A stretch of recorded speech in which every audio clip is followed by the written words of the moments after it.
Hello, so this is my Christmas journal video, well, my first Christmas journal video for this year.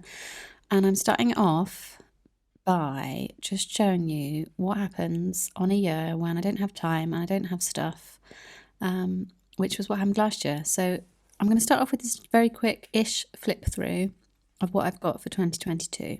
So it was the first year we were back in the UK, didn't have much space, didn't have much stuff, didn't have my little cozy creating area. So this is something I actually put together a couple of months ago, so September 23, because I had a big stash of stuff that I'd sort of thrown in a box, went through it all, decided on this format because it is honestly the best, simplest format to do.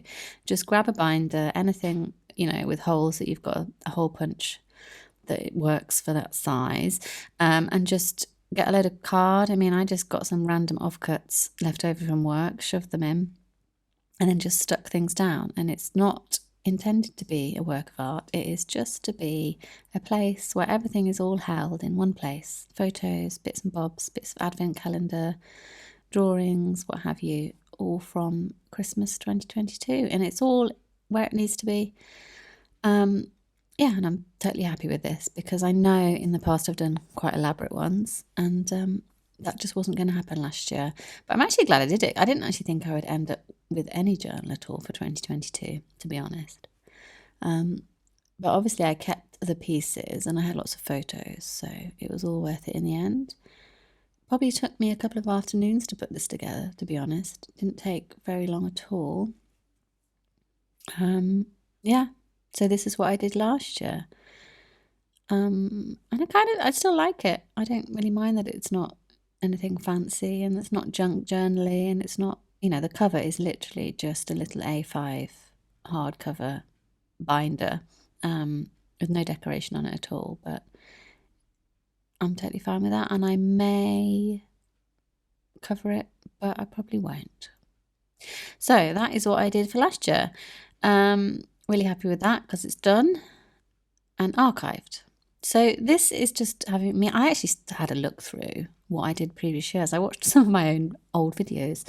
It's a little bit cringy, but yeah, these are the journals that I did the past, well, since about 5 years ago, I think I started doing them. So you can see they're pretty elaborate. And I went through my old videos because I wanted to see what worked and what didn't work. And I couldn't really remember because I don't have these journals with me. They're in Japan. So I looked at my old videos, went through them, and worked out what I kind of wanted to repeat this year and what I didn't want to repeat. So mostly just in terms of dimensions and techniques and things like that. For example, the last one I did in Japan before we left, the 2021 one, so big I didn't even finish half the pages. So definitely need to scale down a little bit. The next thing I did was to go through my supplies, which you can see on the screen, absolutely tiny amount, which I'm totally fine with, starting fresh. This is a tin I got from eBay. I feel like I had one like this at some point when I was a kid, not this one.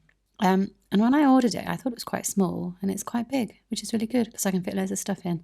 I just like the little, the way you can sort of see inside the house, because I do love a good house tin. So there's the mouse with his little Christmas present and his tree. It's pretty cute. So I'm going to use that to store ephemera and things like that in. That's the plan. And then the other stuff I've just shoved in, I just made a really random rough box out of a tissue box. Just kind of a random little collection of little bits that I have left. These are the little offcut stickers from my planner stickers from this year. So these are new, little doodly stickers. And I might print an extra set off, I'm not sure, because I do quite like them and they are tiny. So I might do like a slightly larger set, maybe.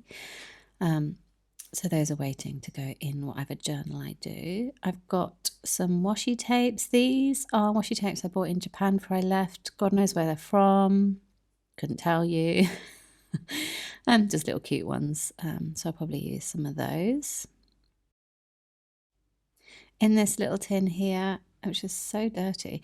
No idea why. I think it's like got sticker stickiness on the back of it. I've got like two things, a tiny little jingle bell and a little wooden tree, and that's it. Two little wooden trees. That's all I have left from my random stash. Last year, some lovely friends of mine gave me a load of stuff. They had paper and ornaments and bits and bobs, and I've used most of it already because I wanted to use it last year in the 2022 one because that was the year they gave it to me, and I sort of wanted to remember the generosity. But there are a few bits left over. These are washi tapes, so I do have a few washi tapes left. I don't get through washi tapes very fast at all, so a lot of these I've had for years and years, which is good because I haven't really seen any nice Christmas washi tapes out and about, to be perfectly honest. If anybody's got any recommendations, let me know, but I haven't actually seen any, so I have no need to buy new ones, so I'm quite happy to use the old ones. This tag, super cute, made by my friend. So I think I kept a few of her tags over. I was going to use them in the journal last year, but then I thought, no, I'll wait because I might do something a bit more junk journaly this year, a bit more creative, as it were. So I thought perhaps it'd be more suited to that. So these are lovely little journal cards she's made. So I'm excited to use those. And then some bits and bobs that I probably already showed you in my Christmas planner video, so I won't go into huge amount of detail, but there's some little illustrations and bits. So I'm very thin on the ground, very thin on the ground. And considering the fact that I'm making this video on the 24th of November, so I have, what was that, like a week? Yeah, a week to sort myself out. I mean, it's not a stress. There's no point stressing about it. I mean, the pressure that I put on myself to get everything ready is entirely of my own making. So if I don't want that pressure, I just have to decide not to do it, So I'm completely in control of whether or not I feel stressed about it, and I don't feel stressed. But I would like, ideally, to get everything ready, get a load of ephemera ready, and bits and bobs, so that on the 1st of December, I'm ready to go with journaling, because I'd quite like to do properly daily journaling again this year, and hopefully film some of it, but I'm not sure yet. But that's the plan, rather than do it all the following year in one big bulk, which is what I did this time. I'd like to actually properly stick to the daily journaling. So over now to my Christmas planner, just to see what I've got in there. I've got some journal cards there. I've got a sketch doodle that I did probably about 5 years ago, God knows when, which I actually made into a different illustration, which is on Patreon. In the back, I've got some random bits of paper, so not much in here either. The first book in this traveler's notebook setup is my planner, and the second one here is my sort of scrapbook type thing. I like to have a little Christmas scrapbook at Christmas. So it's got all bits and bobs in here, things that I like the look of, things I want to try this year. And I have got a few spreads towards the end, which are things that make me go, ooh, about journals, Christmas journals and things. And I actually stuck my favourite one. So I think this is probably my favourite one that I've ever done. It's from 2019.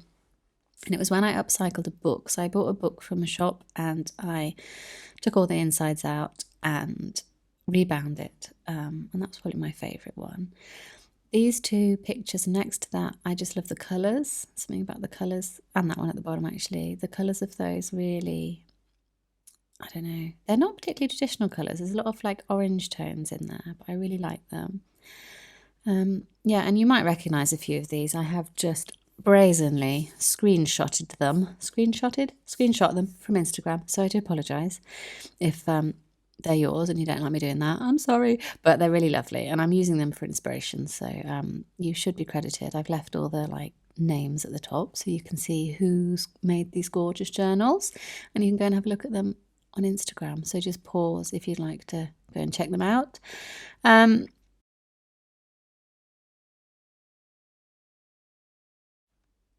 And these pictures are actually grouped in a way in my head. They're grouped by what is it about these pictures that inspires me, or what is it that I want to sort of do something similar to. So these ones here, for example, they've got quite a lot of white on the page, a lot of space. And then these ones are more illustratey style, because I kind of want to challenge myself to do something slightly different this year. I'll be doing like the sticking in photos and doing a bit of journaling, But I kind of want to force myself to draw our life a bit more, like draw our Christmas tree or draw something we do or draw my son doing something, which I'm really nervous about, honestly, because why am I nervous about it? I think it's because I feel like I'm not actually going to have the time. So I'm probably nervous about the fact that I really want to do it and I might just be really annoyed and not get around to it. But yeah, that is the plan. So that's why those pictures are in there, to remind me that that's what I want to do. And I do, in here, in my Advent section, have a few pages set aside for notes about what I'm going to do for my Christmas journal. So I made, having looked through all those lovely pictures and stuck them in my scrapbook, I then made a list of sort of like bullet points of things that I want to do. So this is sort of like a summary of all the bits of inspiration that I've seen that have made me think this is what I want to do in my journal, and I've just sort of summarised them in bullet points so that I can sort of focus myself on them. So the top one says, be brave and try illustrating our life. Start easy with decor, etc. Then journal daily to keep the journaling fresh and important, working chronologically. So I said that earlier, that I'd quite like to do this daily, or, not strictly daily, but, fairly daily. Oh my God, my words this today are just ridiculous. I do apologise. Then number 3 was play with journaling formats, e.g. columns, boxes, etc. So what I mean by that is like the format on the page. Maybe try sort of different layouts, like sort of a bit like magazine layout design, when you have like columns or boxes or circly bits, or I don't know, just kind of play with the layout a bit, just for fun, really. Simple but effective date stickers. I don't want to go overboard on my date stickers this year because I just want them to have the number, and then I can sort of get on with the rest of the page as being like the focal point for my faffing, basically. Next one, large full page illustrations, ephemera pieces, separate to the journaling. So what I'd like, I often find in my Christmas journals that I do a bit of journaling and I stick a photo in, and then there's so much ephemera on the page and so much stuff that you sort of, the actual life bit, the photo and the journaling, gets completely sort of swamped, and you sort of, like, the focus is lost on it, and all you can see is loads of ephemera, which is fine, but I kind of want to have more focus on the journaling, or at least on the pages that have journaling. I want you to just very clearly see the journaling, so that when we look back at them over the years, we're not like struggling to see what our lives were like. We can see it quite clearly. So I was thinking, if I keep things fairly separate, so one page could be full of ephemera and doodling and paint or whatever, and then the next page could just be journaling and a photo. Does that make sense? And then the next one says allow breathing space on the pages to allow the eyes to take it all in. So that's kind of a similar thing. I say this every year, try and leave some like white space. Try and not fill every single millimetre of space in, doodling or whatever. So I want to kind of not be minimal, but just have a bit more breathing space on the pages. And then the last one, which I do try to stick to every year, but just a reminder, only relevant ephemera and real ephemera from our lives, or stuff that I've made. So rather than buying in ephemera, and I have done this in the past, and it is really cute, because sometimes you don't have things that you wish you had. Like, for example, when I was living in Japan, I really wanted some British postage stamps, Christmas postage stamps, and obviously I couldn't get them there. So I would have bought some to put them in my journal, for example. But what I'd quite like to do, obviously not having lots of money restricts us this way, but if you don't have lots of money and you can't go out and buy loads of ephemera, just use what you have. Use things from your life. In my last journal last year, I had like boxes from mince pies and stuff, food that we'd eaten, tags from things that you've got from your life, or create stuff yourself, like draw things or paint things, and that's the plan. So that's what I'm going to do. So those are my, what have I got? 1, 2, 3, 4, 5, 7 main points that I sort of want to focus on for my journal this year.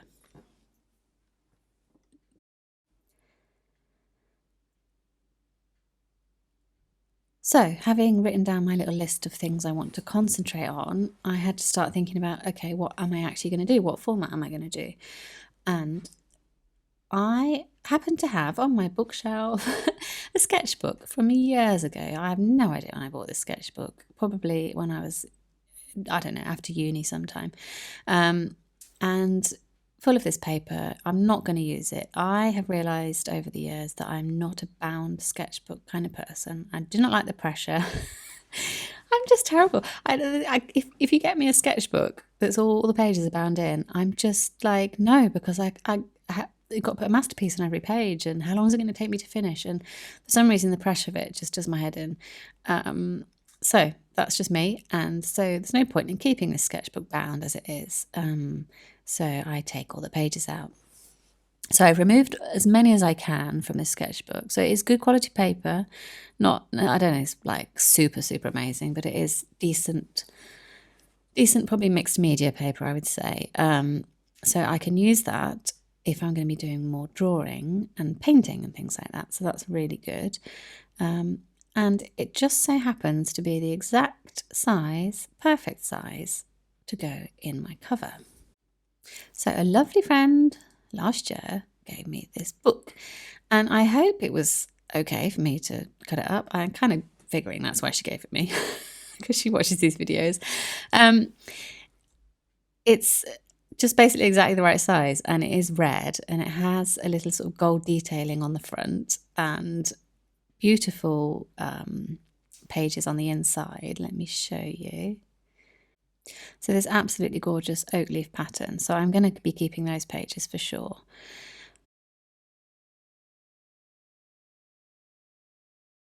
So the plan is to keep the gorgeous little oak leaf, fly leaf are they called? Can't remember the word, and just take out all of the pages from the inside. So that's what I'm going to do.